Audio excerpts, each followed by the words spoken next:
안녕하세요. 저는 평범한 40대 남자입니다. 주위 이야기를 들어보면 남자들이 바람을 피운다는 이야기를 훨씬 더 많이 들었는데요. 저는 완전히 반대 상황입니다. 아내가 바람을 피우다가 저에게 덜미를 잡혔고 결국 저희는 완전히 갈라서게 되었습니다. 결혼이 참 인생에 많은 영향을 미친다는 걸 깨달았어요. 요즘 이혼이 쉽다고들 하지만 막상 이혼을 맘먹기까지 얼마나 많은 시간을 허비한 건지 마냥 사람들 말처럼 이혼이 쉽지는 않더라고요. 처음 아내와 장모님이 저를 무시하기 시작했을 때부터 끊어냈어야 할 인연이었지만 제가 그걸 놓지 못하고 있으니 제 주위 사람들도 오히려 더 힘들어지고 더 상처받는 것 같아 미안할 따름입니다. 아내와 저는 장모님과 제 어머니의 소개로 처음 만났습니다.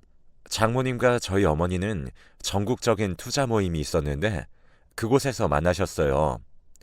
장모님이 저희 어머니와 처음 만나셨을 때 이미 장모님은 제주도의 부동산 투자가 대박이 나서 그 모임을 이끌고 계셨어요.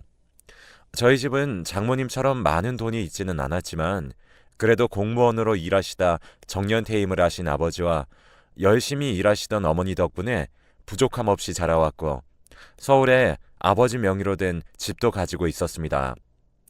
하지만 장모님의 경제력을 따라가기에는 한참 부족했었죠.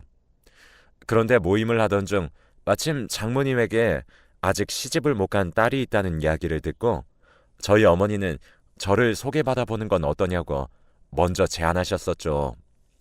제가 주위에서 얼굴이 괜찮게 생겼다는 이야기를 많이 들어와서인지 어머니는 나름 자신 있게 제 사진을 보여주신 겁니다. 제 사진을 보고 아내도 마음에 들었는지 선뜻 저를 만나보기로 결정했다고 하더라고요. 그렇게 만나 저희는 6개월이라는 짧은 연애 기간을 거쳐 결혼까지 했습니다. 남자가 집을 해가야 한다는 말도 다 옛말이고 요즘에는 다들 반반 결혼을 많이 하시잖아요. 저희도 처음에는 반반으로 하려고 준비를 하는데 제가 보기에도 영 장모님 눈에는 차지 않을 것 같아 여러모로 걱정이 많았습니다. 그런데 장모님이 먼저 저에게 이런 건 여유가 되는 사람이 하는 거라며 걱정하지 말고 자기가 강남에 사놓은 작은 아파트가 있으니 거기에서 신혼을 시작하라고 하시는 겁니다. 강남이니 집값도 어마어마한 데다가 이미 가구들도 채워놓으셔서 제가 더 해갈 것도 없더라고요. 장모님과 장인어른 모두 아내에 비해 가진 것도 없는 저를 예쁘게 봐주셔서 참 장가 잘 왔다는 생각이 들었습니다. 어머니도 그런 제 결혼이 마음에 드셨는지 주위에 아들이 참 장가를 잘 갔다면서 자랑을 하고 다니시기도 하셨습니다. 사돈, 이렇게 저희가 받기만 해서 어떻게 해요? 너무 그러실 필요 없어요. 저희가 친구 사이나 마찬가지인데 이 정도는 별로 어려운 일도 아닌걸요. 조금 더 여유 있는 쪽에서 하면 그만이죠. 나중에 투자 대박 나시면 그때 비싼 밥 한 끼 사세요. 그 이야기에 안 그래도 호들갑이시던 어머니는 만나는 사람마다 제가 얼마나 처가를 잘 만났는지에 대해 이야기하고 다니셨습니다. 저희 아들이 이번에 장가를 가는데 사돈 되시는 분이 얼마나 저희 아들을 마음에 들어 하시는지 강남의 아파트를 신혼집으로 주셨다니까요. 글쎄, 요즘 강남 아파트면 20억은 우습죠. 그걸 턱하니 내놓으신 걸 보니 저희 아들이 장가를 정말 잘 갔죠. 나이 들어서 자식 걱정할 일은 덜었어요. 그렇게 처음에는 순조로운 듯 신혼생활을 시작했습니다. 제주도에 계신 장모님은 저를 집으로 초대해 맛있는 음식도 직접 해주시고 종종 서울로 올라오셔서 백화점에 데려가서 비싼 정장을 맞춰주시기도 했습니다. 하지만 시간이 갈수록 장모님과 아내는 저를 보며 돈도 제대로 못 벌어오는 주제에 제대로 된 사위 노릇도 못하고 가장 노릇도 못하는 사람으로 몰아갔습니다. 저는 작은 벤처기업의 사장이었는데요. 사업이 제대로 자리 잡지 못해서 직원 수도 저 빼면 3명에다가 제가 가져오는 수입은 한 달에 300이 될까 말까 할 때가 많았었죠.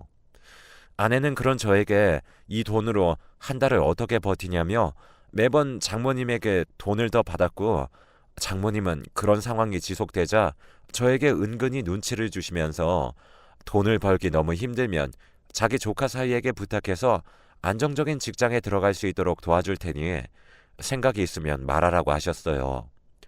말은 도와주신다는 내용이었지만 속뜻은 제가 안정적으로 벌지 못해 자기 딸이 힘들어하니 다른 회사라도 들어가 안정적으로 돈을 벌어오라는 이야기였어요. 그래도 제 꿈을 포기할 수는 없었습니다. 그래서 수입이 부족한 달에는 새벽까지 대리운전이라도 하면서 아내에게 생활비를 넉넉하게 챙겨주려고 했었습니다. 하지만 그래도 아내의 기대는 충족하지 못했던 건지 늘 아내는 불만 가득했습니다. 나는 자네가 하는 회사가 싱가포르랑 계약도 하고 비전이 있는 회사라길래 경제적으로는 우리 딸 부족하지 않게 살게 해줄 것 같아서 결혼을 허락했어. 그런데 싱가포르는 무슨 제대로 된 계약을 따낸 게 있기나 해?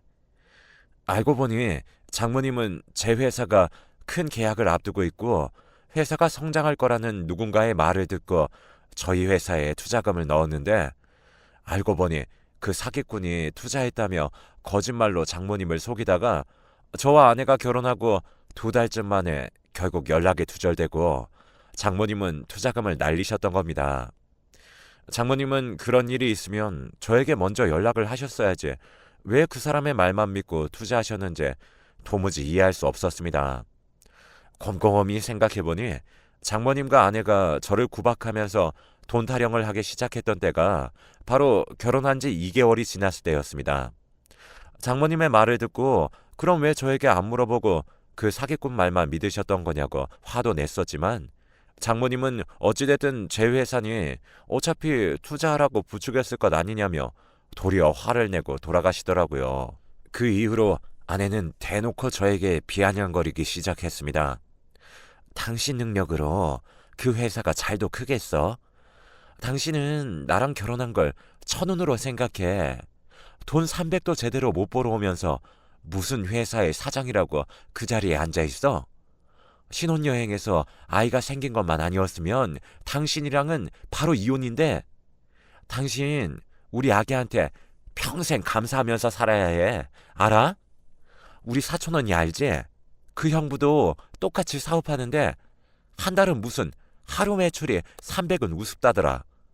당신이 하는 게 사업이야. 소꿉놀이지?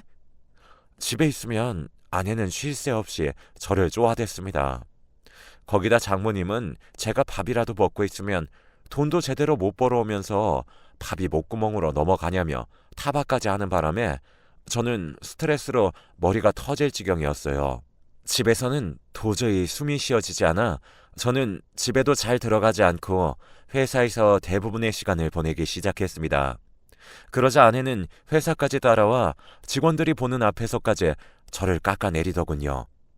정말 수치스러운 마음에 모든 걸 던지고 어디론가 도망가고 싶었습니다. 그러면서도 자기 지인들의 부부 동반 모임에는 꼭 저를 데려가려고 했습니다.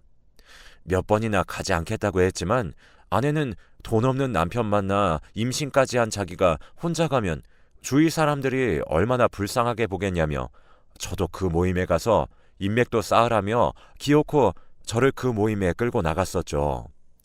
하지만 그곳에 가면 저는 꿔다 놓은 보리자루 마냥 아내의 뒤를 쫓아다니며 아내의 수발을 들어야 했고 아내는 돈 많은 지인들과 하하호호 웃으며 저를 비웃음거리로 삼기 일쑤였습니다. 그리고 아이가 태어난 이후로는 아예 집에도 붙어있지 않고 매번 아이를 데리고 장모님 댁까지 가서 일주일을 넘게 집에 돌아오지 않은 적도 많았고 아이를 제대로 돌보기는 하는 건지 제가 아이를 조금 안아들려고 하면 얼른 내려놓으라며 저를 아이가 있는 방 밖으로 쫓아냈습니다. 제 딸인데도 안아보지도 못하게 하더라고요. 거기다 딸의 돌잔치 때는 자기 지인들을 불러 모아놓고 저희 부모님은 앞자리에 모시지도 않고 결국 저희 부모님은 저희 딸과 사진도 찍어보시지 못하고 집으로 돌아가셔야 했습니다. 사회자가 딸의 친할머니와 할아버지는 어디 계시냐는 물음에 부모님이 자리에서 일어나시자 장모님은 그런 사회자의 마이크를 뺏어들며 자기는 외할머니인데 요즘은 외가 친가를 누가 가리냐며 그저 손녀가 나중에도 외간이 친간이 가리지 않고 자주 보고 편하게 자기들을 대해줬으면 좋겠다는 등 저희 어머니가 무대로 나가시려는 걸 누가 봐도 막으려고 행동하셨습니다. 그 뒤로 저희 부모님은 오지 말아야 할 곳에 온 것 같다며 미안하다는 말씀을 남기시고 집으로 돌아가셨습니다. 그리고 마음이 편치 않으셨는지 돌잔치가 끝난 저녁에 어머니에게서 문자가 왔습니다. 아들아, 내 욕심에 너를 힘든 길로 내가 몰아간 것 같아 마음이 편치 않구나. 그렇게 힘들게 살고 있을 줄은 내가 생각도 못했어. 그동안 얼마나 혼자 힘들었니? 엄마가 뭐든 도와줄 테니 모든 걸 혼자 감당하려고 애쓸 필요 없어. 어머니의 문자를 받고 정말 아이로 돌아간 것처럼 그 자리에서 펑펑 울었습니다. 그리고 다음날 어머니가 저희 집으로 찾아오셨어요. 세아가 그동안 아이가 돌이 될 때까지 도움 한번 못 줘서 미안하구나. 그동안 내가 너무 무심했지? 뭐든 도와줄 테니 말만 하렴. 여기 집에서 저번에 세아가 네가 잘 먹던 반찬들도 해왔어. 아내는 어머니의 말을 듣자마자 한치의 망설임도 없이 그럼 딸을 돌봐달라고 하더라고요. 자기가 바쁜 일이 있으면 어머님에게 부탁드릴 테니 그때만 도와주면 된다면서요. 그런데 그 이후로 아내는 일주일에 서너 번을 저희 어머니를 불러다가 딸을 맡기고 나가버렸습니다. 무슨 급한 약속이 그렇게 많은지. 하루는 제가 일찍 퇴근하고 집으로 돌아오니 방 안에서 딸의 울음소리가 크게 들렸습니다. 어머니는 딸을 안고 계속 달래고 계셨지만 딸의 울음은 쉽게 그치지 않았습니다. 그러자 어머니가 조용히 눈물을 훔치시며 손녀에게 다 자기 잘못이라며 미안하다고 되뇌이시는 모습을 보고서 저도 화가 머리끝까지 났습니다. 화가 나서 아내에게 전화하려는데 아내가 장모님과 함께 집으로 돌아왔습니다. 두 사람은 딸은 저희 어머니에게 맡겨두고 백화점을 다녀온 건지 양손에 쇼핑백이 가득했습니다. 어머니는 시끄러워진 거실 소리에 밖에 나오셨다가 초라한 모습으로 사돈을 보는 게 부끄러우셨는지 작은 목소리로 인사하셨습니다. 똑같은 집안의 어른인데 대우가 달라도 너무 다른 모습에 화가 머리끝까지 나서 아내에게 따졌습니다. 너 지금 바쁜 일이라는 게 고작 쇼핑이야? 여기서 밥도 제대로 못 드시고 아기 돌보시는 우리 엄마는 안 보여? 너 돈 많잖아. 돈 많아서 나 그렇게 무시하면서 도우미 안 쓰고 왜 우리 엄마를 식모 부리듯 부려? 막말로 내가 도와달랬어? 어머님이 먼저 도와주신다고 해서 내가 부탁한 거지. 어머니, 싫으세요? 그런 말씀을 하셨어야죠. 왜 아무 말씀 안 하시다가 이제서야 이러시는 거예요?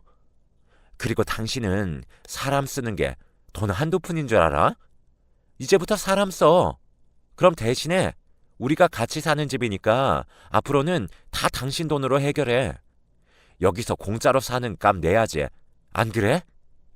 처음에는 돈으로 온갖 인자한 척을 하더니 이제는 대놓고 돈 가지고 사람을 쥐락펴락하려는 모습에 온갖 정이 다 떨어졌었습니다. 그 이후로 어머니는 자기 때문에 싸우지 말라며 본인은 괜찮다고 하셨지만 더 이상 제가 어머니의 도움을 받는 게 마음이 아파 집에 돌아가시라고 했어요.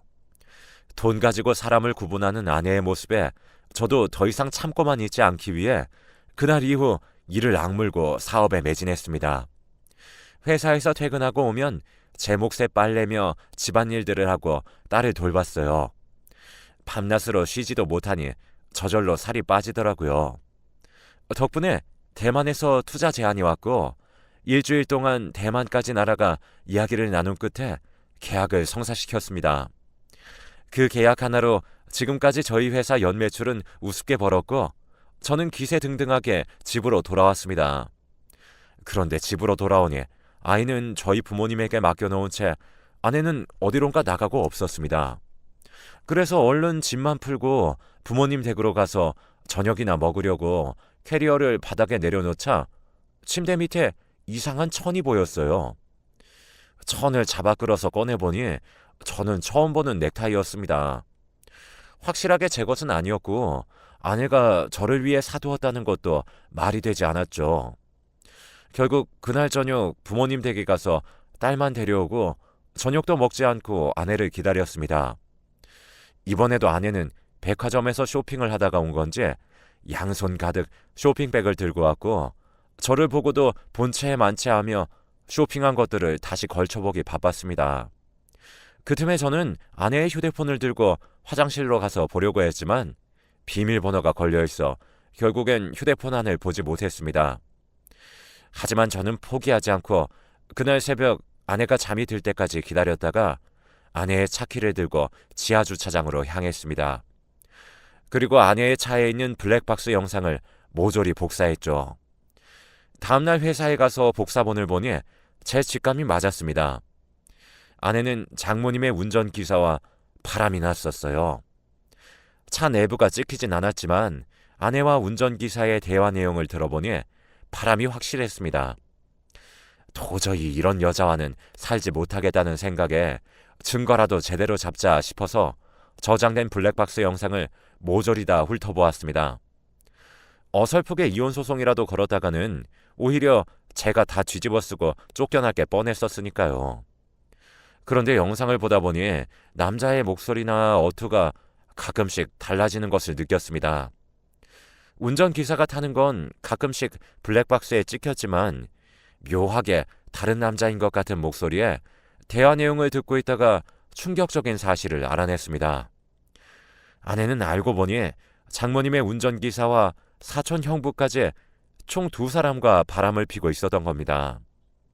어쩐지 매번 저를 사촌 언니의 남편과 비교하며 저를 깎아내리더니 그 사람과도 바람을 피우고 있었던 거죠. 저는 당장 이혼을 하고 싶은 마음에 변호사 친구를 찾아갔습니다. 그러자 친구는 이걸로도 충분하지만 얼굴까지 확실히 나와야지 아내의 사촌 형부라는 걸 입증할 수 있다 하더라고요. 그리고 은밀한 목소리로 다른 사람들에게는 추천하지 않지만 친구니 말해준다며 저에게 불륜 증거를 전문으로 수집하는 것을 알려주었습니다. 그 이후로 저는 그 사람들로부터 많은 증거들을 받았고 장모님과 아내의 구박에도 증거들을 터뜨릴 날만 손꼽아 기다렸습니다. 그리고 장모님의 환갑잔치날 그렇게나 좋아하는 돈 많은 지인들과 가족들이 모인 자리에서 저는 장모님을 위해 준비한 영상이 있다며 틀어달라고 했습니다. 사회자는 뭣도 모르고 흔쾌히 바로 영상을 재생시키더라고요. 장모님은 제가 준비해봤자 뭘 준비했겠냐며 눈을 흘기셨습니다. 그리고 영상이 재생되는 순간 장모님은 놀라서 이게 뭐냐며 자기 운전기사를 붙잡고 어디 못 베어먹은 게 자기 딸을 넘보냐며 버럭 화를 내고 계셨습니다. 아내는 이미 재생되고 있는 영상을 끄려고 무대로 달려왔지만 저는 그 앞을 막아서고 마이크에 대고 말했습니다. 장모님, 못 베어먹은 사람이 딸과 바람이 나서 화가 나신 겁니까? 그럼 많이 배워서 돈도 잘 버는 사람과 바람난 건 용서가 되시나요? 제 말에 무언가 이상함을 느낀 2사람이 모두 영상을 못 틀게 하려고 했지만 저는 이 악물고 2사람을 막아내며 기어코 아내와 그 사촌 형부라는 사람의 불륜 증거도 들었습니다. 그걸 본 장모님은 그대로 무너지시더라고요. 장모님, 저희 집이 그쪽보다 모자란 건 돈 딱 하나였습니다. 저는 제 꿈을 이루려고 열심히 살아왔는데 그쪽 딸은 쇼핑 말고 잘하는 게 있습니까? 돈으로 사람 위아래를 나누는 게 제일 교양 없는 짓입니다. 그동안 마음에 담아두었던 말을 모두 하고 나니 후련하더라고요. 아내는 고래고래 소리를 지르면서 이게 무슨 짓이냐며 다 조작된 영상이라며 발악을 했지만 그 말을 믿는 사람은 아무도 없었고 심지어는 아이를 임신한 상태였던 사촌 언니라는 사람에게 속수무책으로 얻어맞고 있더라고요. 저는 그런 아내를 사촌 언니와 떼어놓고 밖으로 데리고 나왔습니다. 당신 이게 무슨 짓이야? 저걸 사람들이 믿을 것 같아? 어디서 조작된 영상으로 모함하려는 거야? 당장 다시 올라가서 다 거짓말이라고 해. 아니면 이혼이야? 우리 딸 영영 못 볼 줄 알아? 이혼? 안 그래도 바라던 바야. 그리고 지금 우리 딸은 우리 엄마 없으면 울고불고 난리야. 왜 그런 줄 알아? 네가 그동안 애는 내팽겨 쳐놓고 쇼핑만 하러 돌아다녔으니까 그랬던 너한텐 양육권을 뺏길 리가 있을까? 그리고 이혼 합의서를 내밀자 아내는 이성을 잃은 상태인지 바로 그 자리에서 사인을 다 하고 도장까지 찍더라고요. 당신 위자료며 내 돈 탐낼 생각은 하지 마. 내 재산 다 당신이랑은 상관없는 거 알고 있지? 당신한테 줄 돈 없어. 그건 가봐야 아는 거고 법원까지 가보면 알 수 있겠지. 이미 마음을 단단히 굳힌 후라서 그런지 모든 걸 놓아서 그런지 사과 한마디 없는 아내의 가시돋친 말에도 아무렇지 않았습니다. 그 후로 법원에서 합의하는 건 모두 제 친구가 저 대신 나가서 해주었고 아내의 얼굴을 단 한 번도 보지 않은 채로 이혼까지 마무리하였습니다. 저에게 줄 돈이 없다던 아내는 결국 저희가 살던 집을 위자료로 주었고 양육권도 결국 저에게 넘어왔습니다. 가끔씩 전화가 와서 자기가 잘못했다며 다시 합치자는 말을 하기도 했지만 제가 꿈쩍도 하지 않으니 한 달에 한 번 만나는 딸에게 이제 엄마 아빠랑 함께 살면 좋지 않겠냐며 설득하고 있다고 하더라고요. 다행히 딸은 엄마와의 애착 관계가 형성되지 않아 엄마를 썩 편안하게 여긴다거나 좋아하진 않아 매번 거절하고 오지만요. 저희 어머니가 모임을 통해 이야기를 들어보니 재혼을 하려고 돈 많은 사람들을 소개받기 위해 애를 쓰긴 하지만 이미 바람을 피웠던 사실이 모임에 소문이 나버려서 그 누구도 소개시켜주려고 하지도 않는다고 들었습니다. 거기다가 그렇게 사이가 좋던 사촌 언니네와는 완전히 틀어져서 집안 꼴도 말이 아니라는 소식도 들었어요. 그래서 저에게 더 매달리는 것 같네요. 이제 저도 그 사람들 기준에서 돈 많고 능력 있는 남자니까요. 하지만 이제는 저도 결혼이라면 끔찍하네요. 어머니도 저에게 결혼에 대한 이야기도 일절 꺼내시지 않으세요. 요즘에도 저희 딸을 돌봐주고 계신데 손녀가 있는데 굳이 무슨 결혼이 필요하냐며 제가 하고 싶은 대로 하라며 아직도 미안해하십니다.